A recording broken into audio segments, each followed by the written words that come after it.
আসসালামু আলাইকুম রহমতুল্লাহ বারাকাতু। প্রিয় দর্শক, আজ 24শে মুহররম রবিবার। আজকে যদি বিশেষ একটি আমল মাত্র 21 বার করতে পারেন, তাহলে আপনি আল্লাহ তাআলার কাছে যা চান আল্লাহ তাআলা আপনাকে তাই দিয়ে দিবে। আল্লাহ তাআলা আপনার জন্য আসমানের দরজা খুলে দিবে। আপনি ইনশাআল্লাহ আজকে আর বেফল হবেন না। ইনশাআল্লাহ আজকে আপনার মনের আশা পুরা হবে। আপনার মনে যা চায়, আপনি বিভিন্ন ধরনের পেরেশানিতে আছেন, আপনার টাকা পয়সার অভাব এবং সংসার নিয়ে ঝামেলা আছেন, ইনশাআল্লাহ এই ভিডিওর মাধ্যমে ইনশাআল্লাহ আপনার সব সমস্যার সমাধান হবে। প্রিয় দর্শক, এতদিন তো অনেক ভিডিও দেখেছেন, ইনশাআল্লাহ আজকে আপনি এই ভিডিওটা পরিপূর্ণ দেখুন। ইনশাআল্লাহ অবশ্যই আপনি সুন্দর একটি ফলাফল পেয়ে যাবেন। প্রিয় দর্শক, আল্লাহ তাআলা আমাদেরকে সবসময় ডেকে থাকে যে বান্দা তুমি আমার কাছে চাও, আমি তোমাকে দিব। প্রিয় দর্শক, আল্লাহ তাআলা সবসময় অপেক্ষা করে থাকেন যে বান্দা কখন আল্লাহ তাআলার কাছে চাবে, কারণ আল্লাহ তাআলার কাছে তো অভাব নেই। নবীজি সাল্লাল্লাহু আলাইহি ওয়াসাল্লাম একটি হাদিসের মধ্যে উল্লেখ করেন যে সমস্ত পূর্ববর্তী এবং পরবর্তী সব লোকগুলো যদি একটি উপত্যকায় এসে আল্লাহ তাআলার কাছে চেতে থাকেন, তাহলে আল্লাহ তাআলার খাজানায় যা আছে তা থেকে শুধু ওই পরিমাণ কমবে, যে পরিমাণ কমে একটি সুই সমুদ্রের মধ্যে ঢুকানোর পরে উঠিয়ে তার মাথায় যে পরিমাণ পানি থাকে এই পরিমাণ কমবে। প্রিয় দর্শক, তাহলে বুঝতে পারলাম যে আল্লাহ তার কাছে যা আছে তা অগণিত, অভাব নেই। কিন্তু আসলে কথা হলো যে আমরা পাচ্ছি না কেন? আল্লাহ তাআলাকে আমাদেরকে দিচ্ছে না। না প্রিয় দর্শক, হতাশ হবেন না, আল্লাহ তাআলা আমাদেরকে অবশ্যই দিবে, কিন্তু আমরা চেতে জানি না। যেভাবে চাইলে আল্লাহ তাআলার কাছে আমরা পাবো, আমরা ওইভাবে চাইতে জানি না। প্রিয় দর্শক, আমি এই ভিডিওতে বলে দিব যে কীভাবে আপনি আল্লাহ তাআলার কাছে নেওয়ার চেষ্টা করবেন। প্রিয় দর্শক, নবীজি হাদিসের মধ্যে বলেছেন যে বান্দা আল্লাহ তাআলার কাছে যা চায় আল্লাহ তাআলা অবশ্যই তাকে তিনটি বস্তুর যে কোনো একটি বস্তু অবশ্যই দিয়ে থাকেন। এক নম্বর হলো হয়তোবা আল্লাহ তাআলার কাছে যা চায় আল্লাহ তাআলা তাকে তাই দিয়ে দিবেন। 2 নম্বর, অথবা এই দোয়ার মাধ্যমে আল্লাহ তাআলা তার থেকে আনেওয়ালা বিপদ দূর করে দিবেন। 3 নম্বর, অথবা এই দোয়াটা, তার এই চাওয়াটা আল্লাহ তাআলা আখিরাতের জন্য রেখে দিবেন। এরপর আখিরাতে এর পরিবর্তে আল্লাহ তাআলা তাকে সওয়াব দান করবেন, যেটা দেখে সে অনেক গুণে খুশি হয়ে যাবে, আনন্দিত হয়ে যাবে। প্রিয় দর্শক, অবশ্যই আপনি আল্লাহ তাআলার কাছে চাওয়ার জন্য আপনার গুনাহগুলো ক্ষমা হতে হবে। প্রিয় দর্শক, আপনি কতটুকু গুনাহ করেছেন, ইনশাআল্লাহ আল্লাহ তাআলা আপনাকে ক্ষমা করে দিবে। তবে অবশ্যই আপনি দৃঢ়ভাবে প্রতিজ্ঞা করতে হবে, হে আল্লাহ, আমি জীবনে অনেক গুনাহ করে ফেলেছি, ভবিষ্যতে আর গুনাহ করব না। এভাবে আপনি প্রতিজ্ঞা করতে হবে, তাহলে ইনশাআল্লাহ আল্লাহ তাআলা আপনাকে ক্ষমা করে দিবে। এছাড়া আমি আপনাকে একটি আমলের কথা বলবো, যে আমলটা আপনি 3 বার করলে, যে ইস্তিগফারটা 3 বার করলে আল্লাহ তাআলা আপনার জীবনের সব গুনাহ মাফ করে দেবে। এই কথাটা নবীজি সাল্লাল্লাহু আলাইহি সাল্লাম মুস্তাদরাকে হাকিমের হাদিসের মধ্যে বলেছেন। হযরতে আব্দুল্লাহ ইবনে মাসউদ রাদিয়াল্লাহু তাআলা আনহু থেকে বর্ণিত, নবীজি বলেন, মান ক্বালা আস্তাগফিরুল্লাহাল্লাযী লা ইলাহা ইল্লা হুয়াল হাইয়ুল কাইয়্যুম ওয়া আতুবু ইলাইহি, 3 বার। এই ইস্তিগফারটা 3 বার করতে হবে। তাহলে নবীজি বলেছে ওই ব্যক্তি যুদ্ধের ময়দান থেকে পলায়ন করার মতো যদি গুনাহ করে, তারপরও আল্লাহ তাআলা তাকে সব গুনাহ মাফ করে দেবে। সুবহানাল্লাহ, আল্লাহু আকবার।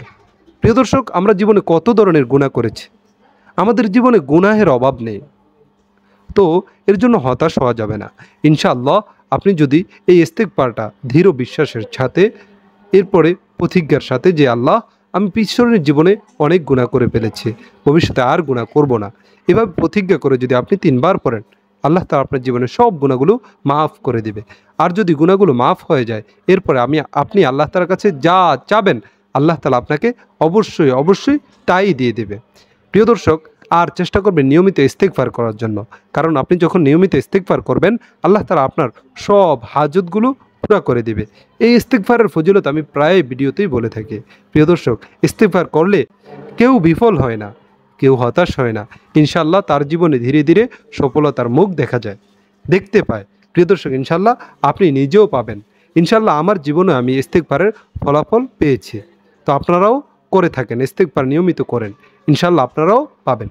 প্রিয় দর্শক, আপনাদেরকে আমি যেই দোয়াটার কথা বলেছি, এই দোয়াটা যদি আপনি মাত্র 21 বার করেন, তাহলে আল্লাহ তাআলা, আপনি আল্লাহ তাআলার কাছে যা চাবেন আল্লাহ তাআলা আপনাকে তাই দিয়ে দেবে। আপনার টাকা পয়সার অভাবও ইনশাআল্লাহ ধীরে ধীরে থাকবে না। প্রিয় দর্শক, এই ইস্তিগফারটা করার জন্য, এই দোয়াটা করার জন্য আপনাকে আলাদাভাবে কোনো প্রস্তুতি নেওয়ার দরকার নাই। তবে অবশ্যই আপনি দোয়ার শুরুতে বসতে হবে, অজু করে আসলে ভালো হয়। কারণ আপনি আল্লাহ তাআলার কাছে পাওয়ার জন্য, চাওয়ার জন্য অবশ্যই কিছু নিয়ম আছে।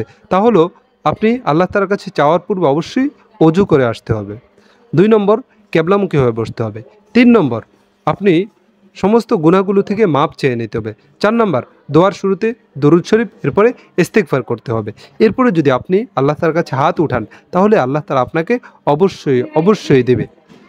প্রিয় দর্শক, তো বলতেছিলাম আপনাকে যে আমলটার কথা বলবো, এই আমলটা কিভাবে করবেন। আপনি সর্বপ্রথম ইস্তেগফার করে নেবেন 3 বার। এই ছোট ইস্তেগফারটা করলেন, আস্তাগফিরুল্লাহ, আস্তাগফিরুল্লাহ, আস্তাগফিরুল্লাহ। এরপরে 3 বার দরুদ শরীফ, ছোট দরুদ শরীফ বললেই চলবে। ছোট দরুদ শরীফ হলো সাল্লাল্লাহু আলাইহি ওয়াসাল্লাম, সাল্লাল্লাহু আলাইহি ওয়াসাল্লাম, সাল্লাল্লাহু আলাইহি ওয়াসাল্লাম। এই ছোট দরুদ শরীফটা 3 বার পড়বেন। এরপরে 21 বার পড়বেন, ইয়া গনিয়্যু, ইয়া গনিয়্যু, ইয়া গনিয়্যু, ইয়া গনিয়্যু, ইয়া গনিয়্যু, ইয়া গনিয়্যু, ইয়া গনিয়্যু। এভাবে আপনি 21 বার পড়বেন। পড়ার পরে আপনি আবার 3 বার দরুদ শরীফ পড়বেন। এরপর 3 বার ইস্তেগফার করবেন। এরপরে আপনাকে আরেকটা দোয়ার কথা বলছি, এই দোয়াটা পড়বেন। নবীজি সাল্লাল্লাহু আলাইহি ওয়াসাল্লাম একবার এক সাহাবীকে এই দোয়াটা বলতে শুনলেন। তখন নবীজি বললেন, আল্লাহ তাআলা তার জন্য আসমানের দরজা খুলে দিয়েছে। সে আল্লাহ তাআলার কাছে যা চাবে আল্লাহ তাআলা তাকে অবশ্যই দেবে। কারণ এটি হলো ইসমে আজমের অন্তর্ভুক্ত। ওই দোয়াটি হলো, আপনি এই আমলগুলো করার পরে এই দোয়াটা পড়বেন। আল্লাহু আকবার কাবীরা, আলহামদুলিল্লাহি কাসীরা, ওয়া সুবহানাল্লাহি বুকরাতান ওয়া আসীলা। এই দোয়াটা আপনি বলবেন। আমি আবার বলছি, আল্লাহু আকবার কাবীরা, আলহামদুলিল্লাহি কাসীরা, ওয়া সুবহানাল্লাহি বুকরাতান ওয়া আসীলা। এটা পড়বেন। পড়ার পরে এবার আল্লাহ তাআলার কাছে হাত উঠাবেন। উঠিয়ে এবার আপনি আল্লাহ তাআলার কাছে বলা আরম্ভ করে দেন। ইনশাআল্লাহ আপনি আল্লাহ তাআলার কাছে যা চাবেন আল্লাহ তাআলা অবশ্যই আপনাকে তাই দিয়ে থাকবে। আল্লাহ তাআলা আমাদেরকে এই আমলগুলো সুন্দরভাবে যেভাবে বলেছি ওইভাবে করার তৌফিক দান করেন। আমিন।